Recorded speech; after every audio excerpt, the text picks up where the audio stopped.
Daniel Susskind, A World Without Work. Technology, Automation, and How We Should Respond. Narrated by Morag Sims and Marston York. You've certainly heard all kinds of outlandish predictions about how technology will change the world. Our societies will never be the same again. We will all become redundant. An army of robots will take our jobs. Optimists and pessimists agree that there needs to be a change of direction. But what should it look like? These blinks will cut through the noise and give you a better understanding of what exactly automation is, what it'll do to human societies, and, most importantly, how we can embrace it to build a better world. You'll draw on lessons from history and economics to learn the history of technological change, and you'll also see a new path forward, a path toward a world where work isn't necessary for everyone to lead happy and fulfilling lives.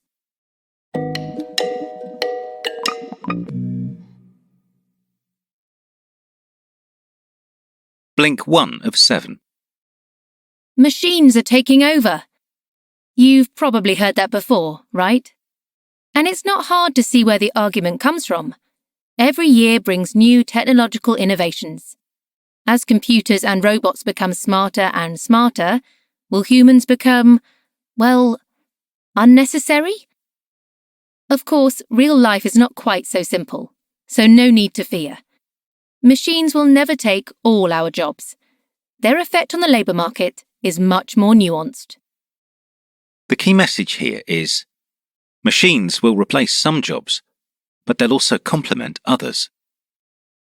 Fear of technological change is nothing new. Centuries ago, at the start of the Industrial Revolution in Britain, weavers destroyed early machines. These people, Luddites as they became known, feared for their jobs.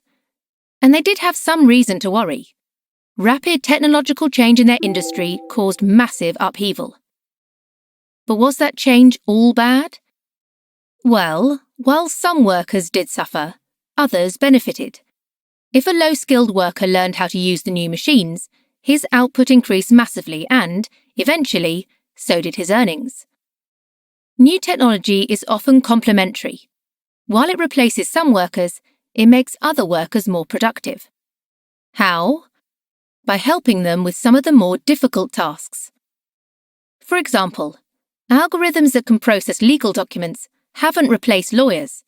Instead, they freed up their time for more creative work, like writing, problem-solving, and face-to-face meetings with clients. This increased production leads to the second benefit of automation. Think about a country's economy as a pie that everybody needs to share. Sure, machines do change how the shares in this pie are distributed, but they also make the pie itself so much bigger. Not convinced? Well, ATMs, automated teller machines, are a good example. When they were first introduced, people feared that they would completely replace bank staff. But let's look at what actually happened. In the last 30 years, the number of ATMs in the USA quadrupled.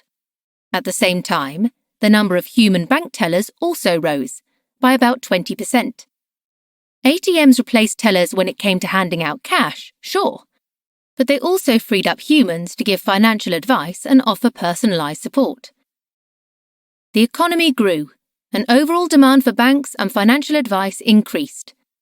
All told, the average number of tellers per bank dropped by about a third over the last few decades. But the number of banks in which tellers could get a job rose by as much as 43%. Blink 2 of 7. Whose jobs are machines taking? Is it people who work on assembly lines? Or cashiers at supermarkets? Or should brain surgeons too worry that one day a robot might replace them? Well, the growth of technology will certainly affect everyone. But recent trends suggest some clues as to which sectors of the economy are more likely to be automated. The key message in this blink is all jobs are at risk from technological change. Over the last few decades, technology benefited highly skilled, formally educated workers more than their low-skilled neighbours. Why? Well, the answer is computers. Between 1950 and 2000, their power increased by a factor of 10 billion. This created a demand for highly skilled workers who could operate new machines. As demand grew, so did supply, and more people learned to use computers. Predictably, that pushed wages down. But then something interesting happened. Demand continued to grow, and the wages of highly skilled workers actually began climbing. By 2008, economists were recording an unprecedented income gap between US college graduates and people who'd only completed high school. So, does this mean that technology always offers more benefits to well-educated people? Not really. In the past, it was actually the other way round. Remember the Luddites? In 18th century England, weaving was a high-skilled job. When mechanical looms came onto the scene, you no longer needed advanced training to make good cloth. Low-skilled workers reaped the rewards. So who's going to benefit from automation in the future?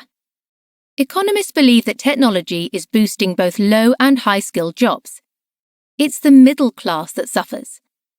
There are more cleaners and lawyers, but fewer secretaries and salespeople.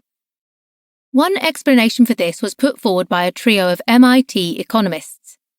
Their theory says routine tasks are easier to automate than non-routine work, the sort that depends on creativity, judgment, interpersonal skills, or complex manual work. Simple routine skills can be explained, broken down, and turned into algorithms. Computers have little trouble with them, but machines struggle with non-routine skills, which are more complex and harder to explain.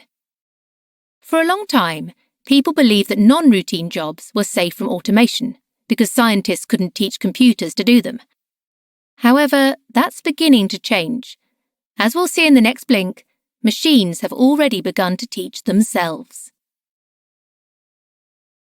Blink 3 of 7. The ancient Greek poet Homer is most famous for the Iliad and the Odyssey. But did you know that he wrote about more than just heroes and battles? He also described what we would now call artificial intelligence, or AI. In the Iliad, Homer tells of driverless three-legged stools that would come to their owner when called, a bit like today's autonomous cars. Now, maybe Homer didn't have self-driving vehicles in mind when he told that story, but it speaks to an important point. Humans have long dreamed about machines capable of autonomy, and recent breakthroughs are making those dreams a reality. To understand what AI can do, let's begin by looking at its history. The first attempts to create artificial intelligence date back to the mid-20th century, when computing was coming into its own. Early AI researchers attempted to replicate human thinking. To develop chess software, for example, they asked grandmasters to explain their thoughts about the game, and then engineers tried to teach the computer those same processes. The key message of this blink is the breakthrough in AI research came when computers stopped trying to think like humans. By the late 1980s, however, this approach had stalled. Whether it was chess, translation, or identifying objects, early AI couldn't beat a human by thinking like a human. So what was the solution? Scientists realized they needed to change tack. Imitating human thought could only get computers so far. The next wave of AI research was based on a more pragmatic approach. Scientists gave machines a task and told software to accomplish it in whatever way possible, even if it didn't make sense to human beings. Instead of using traditional chess or translation strategies, new AI programs took in hundreds of millions of data points and scanned them to find patterns. As a result, the field of AI research took a giant leap forward. In 1997, IBM's Deep Blue beat world chess champion Garry Kasparov. And AI isn't just excelling at chess. Modern image identification programs, for example, routinely outperform humans in competitions. These advances are critical to understanding how automation might affect the future of work. Economists used to think that computers would never function without human guidance, but machines can now find non-human solutions to problems and tasks. And this suggests that machines will someday be able to learn non-routine skills, which were previously considered beyond their capabilities. Blink 4 of 7. Science fiction author William Gibson once said, "The future is here. It's just not evenly distributed." It's useful to keep this line in mind when we're discussing automation. When it comes to what computers can do, the future is very much now. AI can outperform humans in an ever-increasing number of tasks, from detecting liars to manufacturing prosthetic limbs. But the jump from AI can do it to AI will do it is a big one, and this gap differs from one country to the next. The key message here is, machines are getting better at all kinds of jobs, but technological progress will look different everywhere. As technological capabilities continue to increase, automation will transform every single industry. Just look at agriculture. Today's farmers have driverless tractors, facial recognition systems for cattle, and automatic sprayers. In Japan, 90% of crop spraying is done by drones. Even tasks that previously took fine motor skills have been automated. Robots can pick oranges by shaking them off trees. What about industries that require more complex thinking? Well, law, finance, and medicine have all seen the arrival of software that can analyze more information than us humans. AI is great at seeking out relevant patterns and past cases. A diagnostic system developed by Chinese tech firm Tencent in collaboration with a Guangzhou hospital draws from more than 300 million medical records to evaluate patients. Even jobs that require feelings and emotions can now be done by machines. Some facial recognition systems already outperform humans when it comes to telling whether a smile is real or not. Social robots, so named because they can detect and react to human emotions, are expected to become a $67 billion industry. They're increasingly common in healthcare. A humanoid machine called Pepper has become a resident of some Belgian hospitals. Its job is to greet patients and escort them around the warren of corridors and buildings. But just because more tasks can be automated doesn't mean they will be. Automation requirements and costs vary across regions, so countries won't necessarily move at the same pace. For example, Japan has a lot of elderly people but lacks nurses, so hospitals there have a strong incentive to automate care work. In contrast, countries with younger populations and lots of people willing to take on low-wage jobs have less incentive to automate healthcare. Indeed, there may even be political pressure to stave off the arrival of robo-medics. Blink 5 of 7. Looking for a job isn't much fun, is it? Now imagine that you're unemployed because your job has been automated. How are you supposed to find a job if you've been replaced by a machine? This challenge will most likely affect millions of people. In the previous blinks, we learned that automation will expand the size of the economic pie. In other words, machines will create new jobs, which will offset unemployment. But will people fill those new jobs? Well, the answer is far from straightforward. There are too many obstacles along the way, like, for example, the mismatch of skills.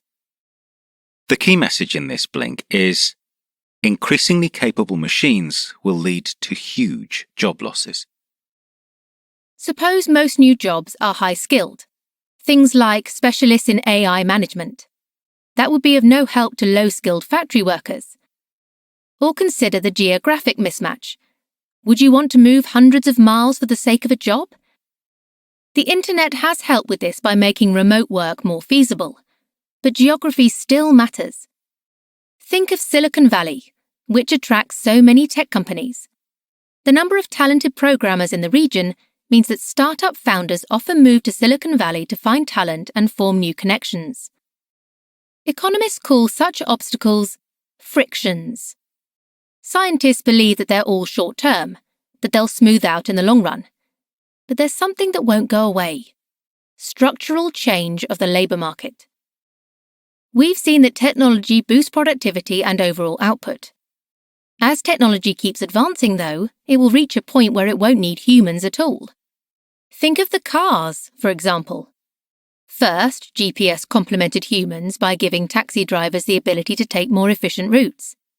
Nowadays, however, driverless cars are set to replace them entirely. Even as demand for taxis increases, it won't mean more jobs for humans. Companies will just produce more driverless cars. This shift won't happen overnight. As Silicon Valley researcher Roy Amara once said, we tend to overestimate the effect of a technology in the short run and underestimate the effect in the long run. But how long is long? Well, these effects will be seen in decades, not centuries, and they'll continue to accelerate as AI gets smarter. The trend is clear. Even though output will continue to increase, there'll just be less work for humans to do. Blink 6 of 7. For most of human history, we struggled for subsistence. This term, coined by the well-known economist John Maynard Keynes, meant that human societies simply weren't producing enough for everyone to live on. This made the question of how to distribute resources an afterthought. Today's technological advances mean that we manufacture enough for the entire world to live comfortably. The economic pie has grown in size, but how should we divide it? If we look at the economic data, one thing becomes glaringly clear. In recent years, slices of the pie have become less equal. The key message of this blink is automation has increased inequality by widening the income gap between jobs. Let's think about the stuff we own, our capital in economic terms. We can divide our capital into two categories: traditional capital and human capital. Traditional capital is stuff you can buy like land, equipment, or intellectual property. Human capital is a broader concept that encompasses all of your skills and abilities. If everyone had plenty of traditional capital, automation wouldn't be a big deal. However, most people control very little traditional capital. Instead, they use their human capital to generate wealth. When their job becomes automated out of existence, they lose that human capital. See the problem? Data shows exactly how big of an issue this has become. Before 1980, income growth was steady for all Americans. Between 1980 and 2014, however, things changed. Low earners enjoyed little, if any, income growth. But the 1% of the population that were already earning the most saw their incomes skyrocket. This pattern has been repeated in wealthy countries all over the world. For all but the very highest skilled workers, human capital just isn't worth the same as before. The end result? In the USA, the poorest 50% of Americans own only 2% of the country's wealth, while the richest 1% own 40%. There are a couple of important takeaways here. The obvious one is that changes in the future of work will lead to soaring inequality. Another question is, how will society function when people no longer need to work? Blink 7 of 7. Traditionally, most of us have had to work for our share of the economic pie. But what happens when automation eliminates jobs? How are societies supposed to support people who have been replaced by machines? If the labour market won't do it, another institution has to step up. There's only one organisation with the power to do so: the state. The key message here is, when automation collapses the labour market, the big state must ensure that wealth is distributed. Most developed countries already have a welfare state. This concept, in its modern form, dates back to the beginning of the 20th century. But the welfare state too needs to change. It was originally designed to supplement the labour market.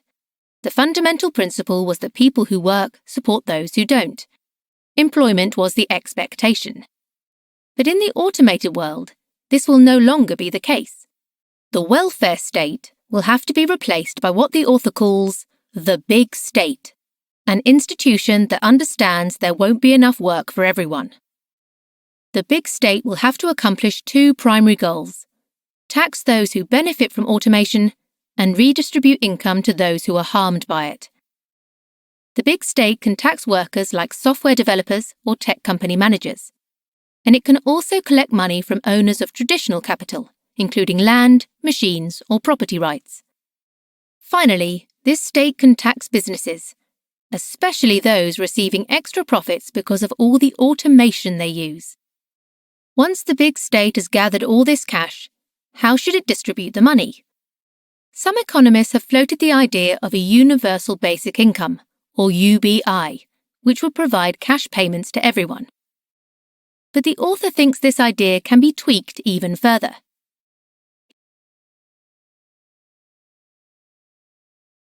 He proposes a conditional basic income, or CBI. This payment would support a specific community. CBI avoids one of the drawbacks of universal basic income, its perceived unfairness. If everybody got money from the state, this would feel unfair to some people. We'd face the risk of split communities and even conflict. In contrast, the author's proposed CBI would only go to people who met certain criteria. This system would enable earners to share their wealth with individuals they really wanted to help. In this way, a better and more stable society could emerge, one where people had less work, yes, but still felt support from strong communities around them. You've just listened to our links to A World Without Work by Daniel Susskind. The key message in these blinks is that automation will change the future of work more than anyone could have imagined. As computers train themselves to do jobs we'd always thought were beyond them, the labour market is entering a time of immense transformation and rendering human labour obsolete. To support people who will face unemployment, the state should redistribute income from high earners and capital owners throughout the wider population. Another piece of helpful advice is that you should look for ways to use technology to boost productivity. People in high-skill positions, like software engineers, generally use technology and even AI to boost their productivity. But opportunities to apply tech to mundane high-volume tasks exist across all fields. For instance, consider using software to scan documents, organize data, or find patterns that you might not be able to spot without a computer's help.